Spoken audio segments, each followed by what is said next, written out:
That's right. That's right. Clap it up, Bird Gang. I'm back, AJ, the Suburban Princess, back with another episode, 7 to be exact, of Birds of a Feather.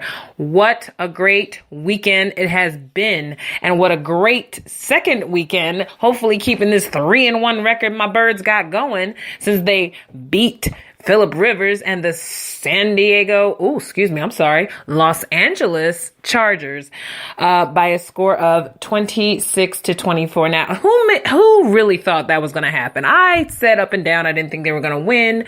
I said Phillip Rivers has a way of getting out of the little jams he gets in, but he was having a fit. He was literally throwing his stupid bracelet down with plays because he couldn't get communication in. You know, the only person on his team that seemed like they wanted to show up was Keenan Allen because he was the only one that was giving the Birds headaches. Hopefully we can take care of that coming back home when they go against the Cardinals with another Carson Palmer, that is, and Larry Fitzgerald.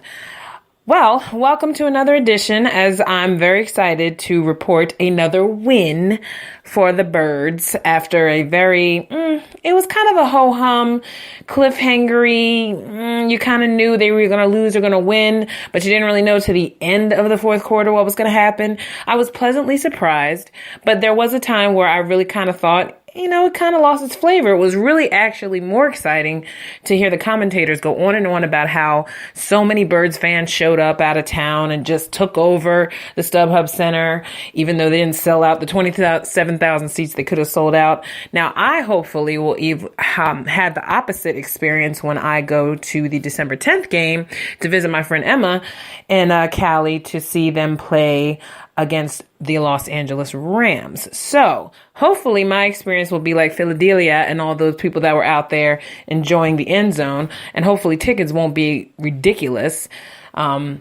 If the owner that I heard is really as upset as he says he is, he really should basically turn down them ticket prices so there can be more fans out front and center representing on both sides of the spectrum. But, that's here nor there. I mean, we're still we just started October 3rd, and we're already talking about the Eagles on top. They are the beasts of the NFC East, at least for now. They are 3-1 and 2-0 in the division, and we just watched Monday Night Football with Andy Reid's Chiefs. Let's try that again. Andy Reid's Chiefs, Kansas City Chiefs, that is, cut down on the Washington Redskins, and they looked a little sharper than they did when the Eagles played them, but they weren't sharp enough for the Eagles because Travis Kelce on the Kansas City Chiefs was having a day. So much so that I was so glad I was on Twitter at the time that someone finally put that GIF out of his celebration dance, because he kind of mixed a little Millie Rock with a little, I don't even know, like a kind of Atlanta Dirty Bird. I don't know what he was doing, but I loved it. And if there's one tight end besides Zach Ertz that out there that gets me all hot and bothered, and that's some Travis Kelce. And we have Jason Kelce on our squad as far as the Birds go. But you know what? Hey, I'm fine with both brothers. Jason Kelce serves his purpose from time to time, but Travis Kelce is definitely the most consistent tight end out there, next to Zach Ertz, who is up and coming right now. You would think that Zach is playing like he's a rookie, but he's already 6th or 7th season, and he's just now starting to get a little more shine and showing a lot more aggression than he has in the past. So I'm very happy for Zach, and I hope it keeps coming. I hope he ends up being a top 3 tight end, because right now, apparently, according to all the stats out there, they're reporting on ESPN and online everywhere, Zach is definitely one of the most prolific tight ends this season so far. Now, mind you, yes, it is only week 5. But it's a good thing for Zach, because I think he needed that confidence. He was fighting a lot of injuries that just kind of nagged him for the past couple of years, and he hasn't really been with a consistent quarterback, and he hasn't really gotten exactly confident in a steady offense. So now, 2 years in with Carson, and hopefully from now on till they get to the Super Bowl, it's good to see some continuity in some part of the offense game. Now, we still have issues with the O-line, but you have to give it to them. They played their best. Carson pretty much stayed upright with the exceptions of a couple sacks here and there that some probably were his fault again, but then other times you just never know. Sometimes just the opponent just sneaks up on them. But all in all, I felt like I was waiting for the shoe to drop. And the only time it really kind of gave me that nagging feeling that it was definitely going to be a loss was when San Diego scored twice. Keenan Allen pretty much was all over it, and whoever number 16 was on the Chargers, he got in there too. But in the end of the day, Rivers pretty much was his own worst enemy, and he couldn't seem to get out of his own way, and he damn sure couldn't get his coordinator on the same page with him, and I think it cost him. So at the end, it doesn't matter. They went 0-4, and the Eagles are now 3-1, like I said, and Dallas is tied, and Giants are at the bottom, and the Redskins are underneath the Cowboys. But either way, Redskins, out of anybody, I'm more worried about sneaking up at the last minute at the end of the season more than the Cowboys, because the Cowboys have a way of doing stuff to themselves too, but not as messy as the Giants. But the Redskins, sometimes they flip the coin at the weirdest times. So you have to watch out for those two. Those two can kind of play a dance and do a little mental game on the Eagles. But hopefully the Eagles will stay on top, at least until their bye. And then by then they'll have edged themselves a nice little niche in the division so that they don't have to worry about anybody sneaking up on them. So next week, like I said, is coming up is the Cardinals. And I think the best thing about the fact that, with Carson going against another Carson, I think it's going to be more exciting in the link to see them play against a team that at one point was super duper dominant against the Eagles and now has been going through a lot of injuries. Larry Fitzgerald's up in there a little bit in years. Yes, he still has ups. Yes, he still is a tremendous wide receiver, but they're short their running back who used to be a major threat, David Johnston, because of a wrist injury.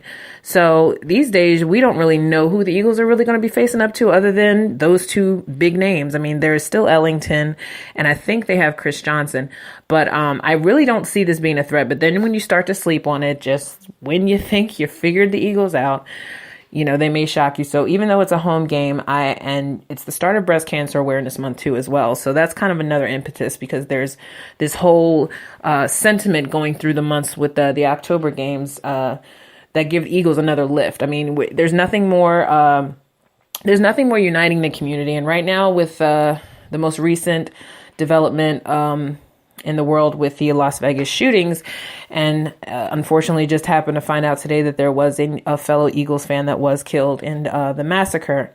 It does kind of bring you back to humility and thankfulness at the same time, if you are able to live and breathe and walk with your limbs without any injury, and knowing that unfortunately we have to live every day on pins and needles, wondering when the devil's going to have his way.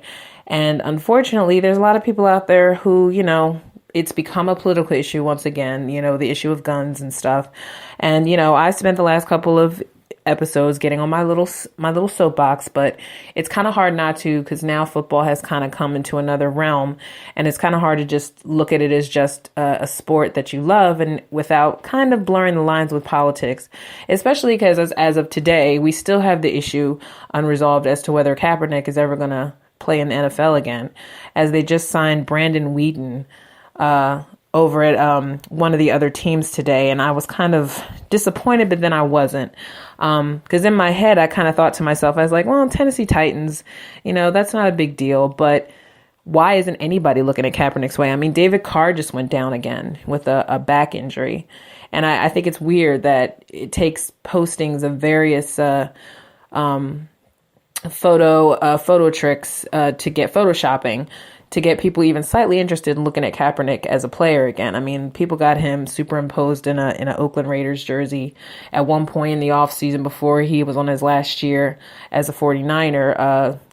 Some people were even gunning for him to be an Eagle when we weren't sure about Carson getting a quarterback after Sam Bradford eventually traded himself to Minnesota.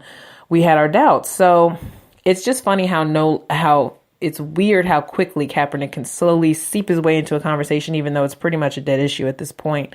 I mean, the latest picture I saw of him, he didn't really exactly look like he's in NFL shape. And who knows, he may be so busy donating and doing charity work that he's probably not even sweating it. I never believe everything that's put out there on Twitter necessarily. I mean, it puts a little hint of curiosity out there, but then there's another part of me that just goes, if Kaepernick wanted to play, you would have known by now. And I think if teams really generally had interest in him at this point, I don't think it would really look bad on anybody, because at this point, with all the owners deciding to link arms and kneel before the anthem now, it's kind of become a moot point. So I feel like even if someone did decide to slide Kaepernick up in there, I'd just be happy for them even nodding and looking at his way and saying, you know what, dude, it's getting to the point where it's not even a big deal anymore. If you want to play and we need a quarterback, come on in. It would be nice to have Kaepernick play for the Raiders for a little bit just to get his feet wet again. I don't think Carr's going to be out the whole season. I think he's just going to be out for most of October. Hopefully before the Thanksgiving he'll be playing again, because I really want him to be well when they play the Eagles on Christmas night. But here nor there, like I say, sometimes these things cross paths.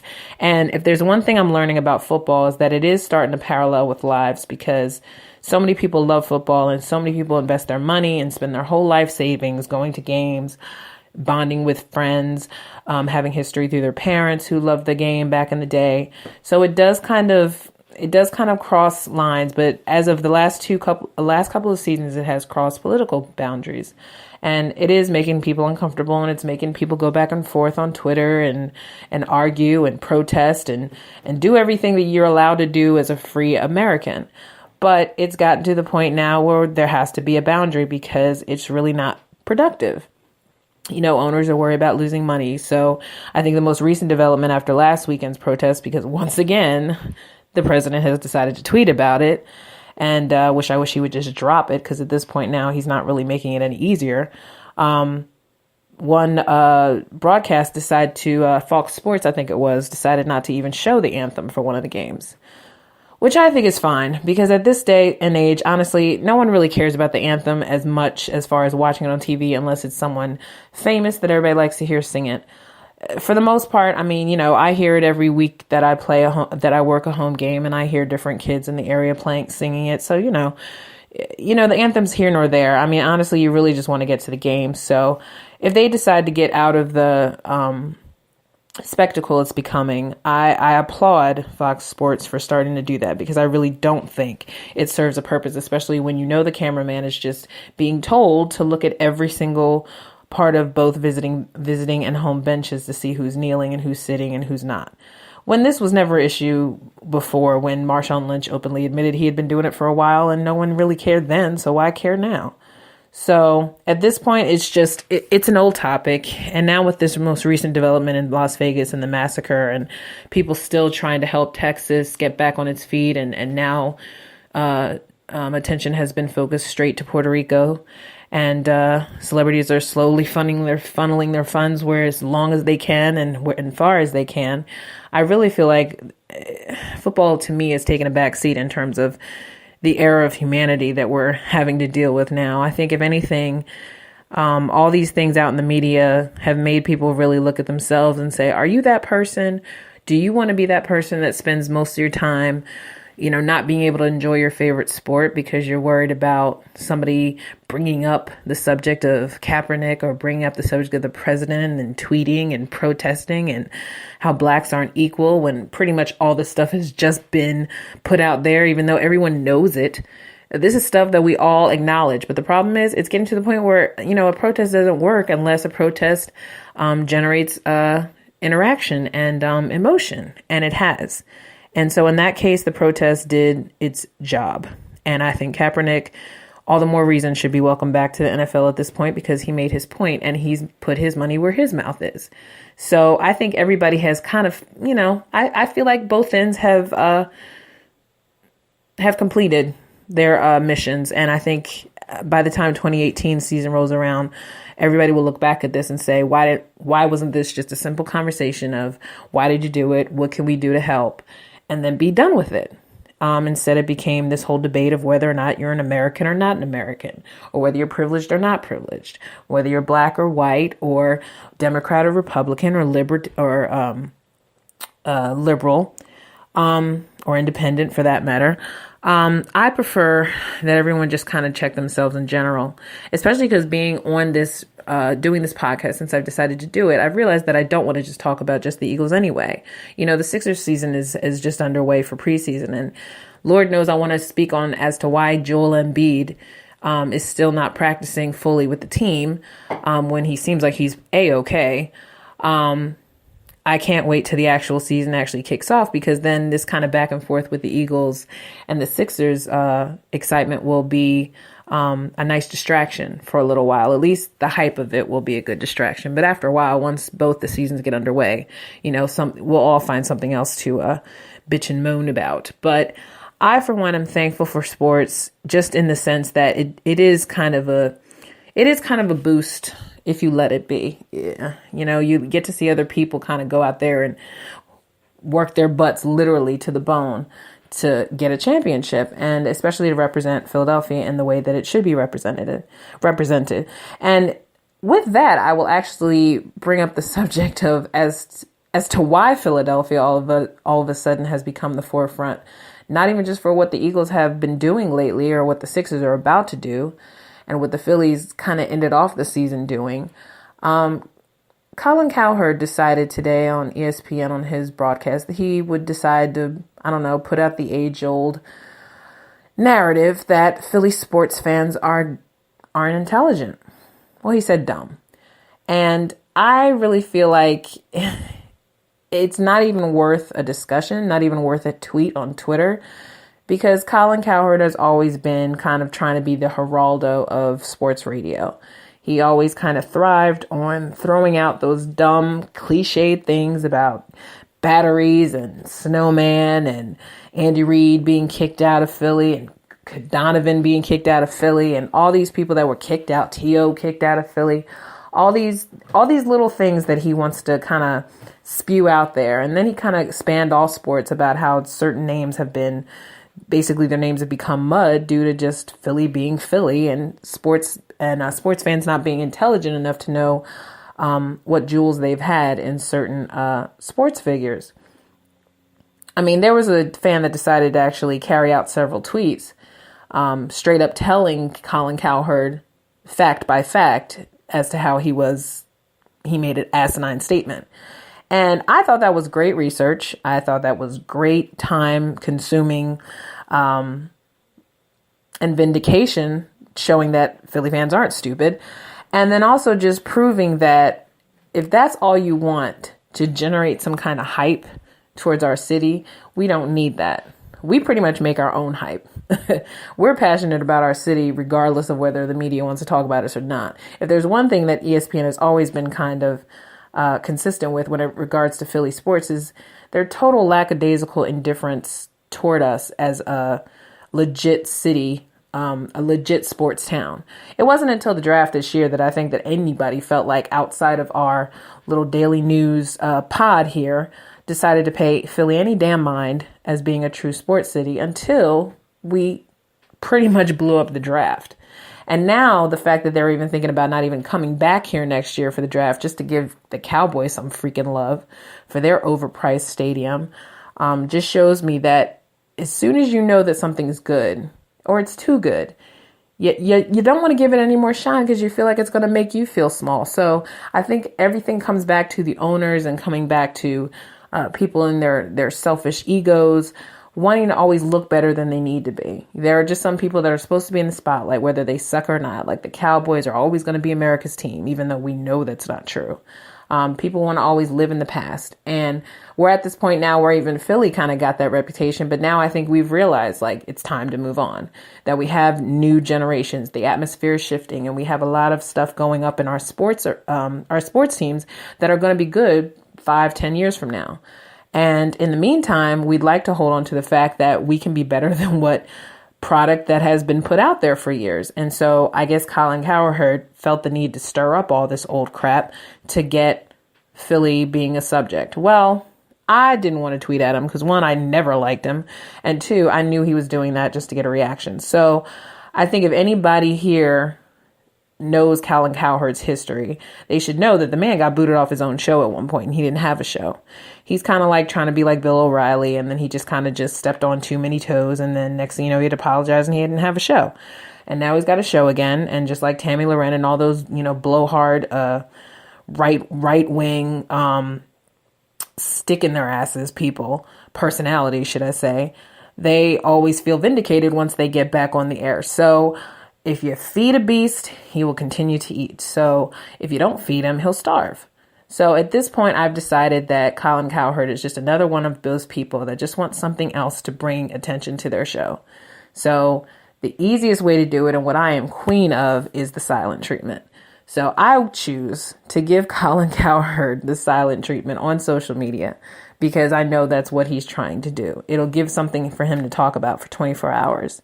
And I think if any sports fan, especially in Philadelphia, who's tired of the annoying, Philly fans are obnoxious and stupid narrative, you don't feed into it. You just kind of go, you know what? If this is the thing that makes you sleep at night, you go ahead, have a ball. We're going to go celebrate our new quarterback. We're going to go celebrate that the Eagles are 3-1, and we're going to celebrate the fun that's about to unleash when the Sixers get on the floor. So I choose to be the bigger fan and the true fan that I am. And like all of my fans who listen to me or listen to any of us who have YouTube channels or tune into Twitter, especially shout out to the 4th and John guys who I just called into their show tonight.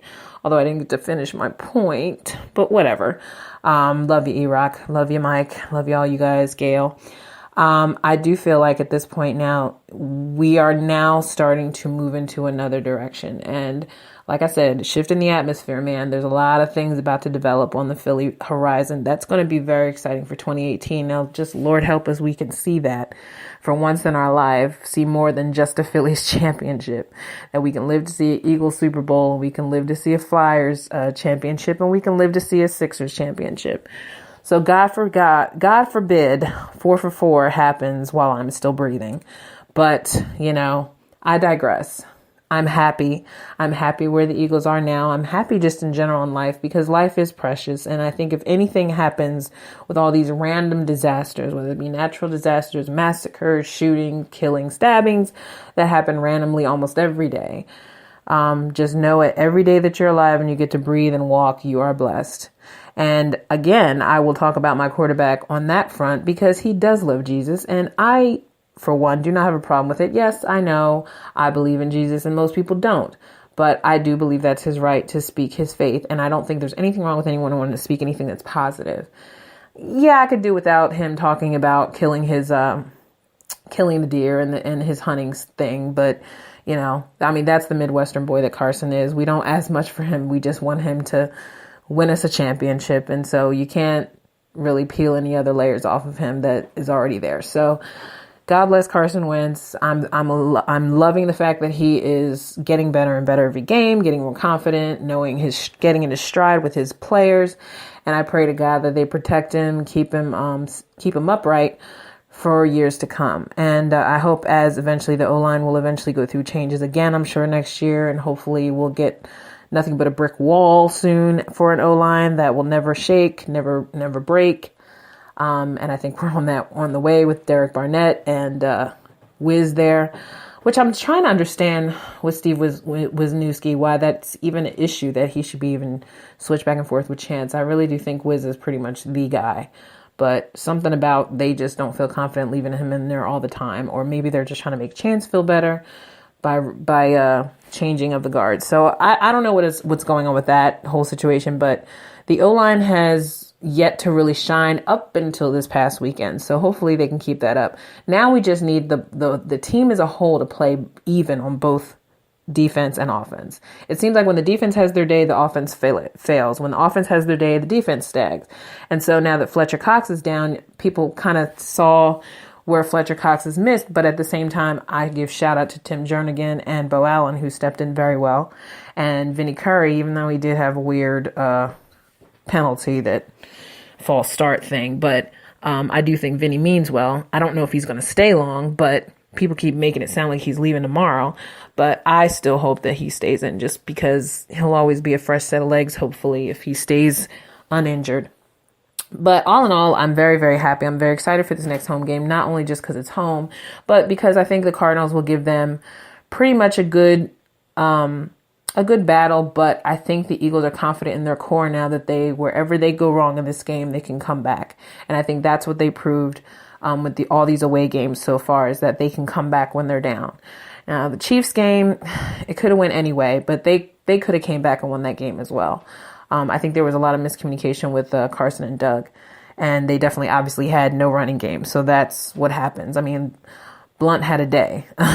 Garrett just went nuts. And I think he showed everybody that I'm not old Jet. I'm not that big of a dude. I've been working on things. And next thing you know, he was stiff arming a dude all the way almost to the end zone. So we know we can rotate him in Smallwood. We know that Corey Clement is a good old reliable couple downer just to get into the end zone or just to get a first down with. And Carson did his own little quarterback sneak. So, I really feel like where there's holes, we'll get better. Now, the only thing that's really unsure of is still the cornerback positions. Apparently, the Eagles signed another cornerback today, and this one was from the Patriots practice squad, I think. So we'll see what happens there. Can't wait till Darby comes back because I really feel like he motivated everybody else to be a little better. I think Rodney McLeod is back this weekend. So hopefully any of those gaps that happened that made Keenan Allen look like he was running through water won't happen this weekend. So, but I'm looking forward to it. I feel confident about this game this weekend, but you never know. It can go either way. Like I said, the Eagles are their own worst enemy. But as I come to a close, I just want to say I'm very, very thankful for being able to have the ability as a woman to share my views on my team as well as my other political intellectual views about life in general and my birds, because I do feel like everything kind of goes through football, and I do feel like that, like every adversity in life, you will overcome it if you just figure out another way to attack it. And Doug Peterson is learning another way to attack this team and make them viable, make them respectable. And I think that's what Doug's reputation was on the line for in the beginning. I think a lot of people didn't think he was going to figure out his way out of a paper bag. And I'm sure he's still going to have moments where he's going to just be Doug. But I do think as a whole, everything is slowly coming together. And it just takes a lot of patience. Everything in the 4-for-4 teams has always required patience and trust. And we are not good at that because we have been hurt several times. So I totally understand it as a fan, but we have to grow up sometime and just learn that life is not going to be perfect. There's going to always be flaws. There's always going to be something wrong. And we nitpick, fans, because we just want to be the best. And we know that it has eluded us for years, but I think we finally got on that train and learned how to follow the crowd and yet at the same time make their own way. And the Eagles are getting there. You just got to give them time, and eventually they'll start seeing that light at the end of the tunnel. So as I come to a close, I say thank you for listening. Shout out AJ Radio Caller at AOL.com. Hit me up on Instagram, AJ Radio Caller, my Facebook page, AJ the Sports Radio Caller. And once again, I'm just very proud of my birds, and I'm excited to see what they're going to do this weekend. It's another 1:00 because we have to be there at 8:15. I'm not excited, but whatever. But EAGLES, Eagles. Go Birds. Have a good night. Go Bird Gang for life.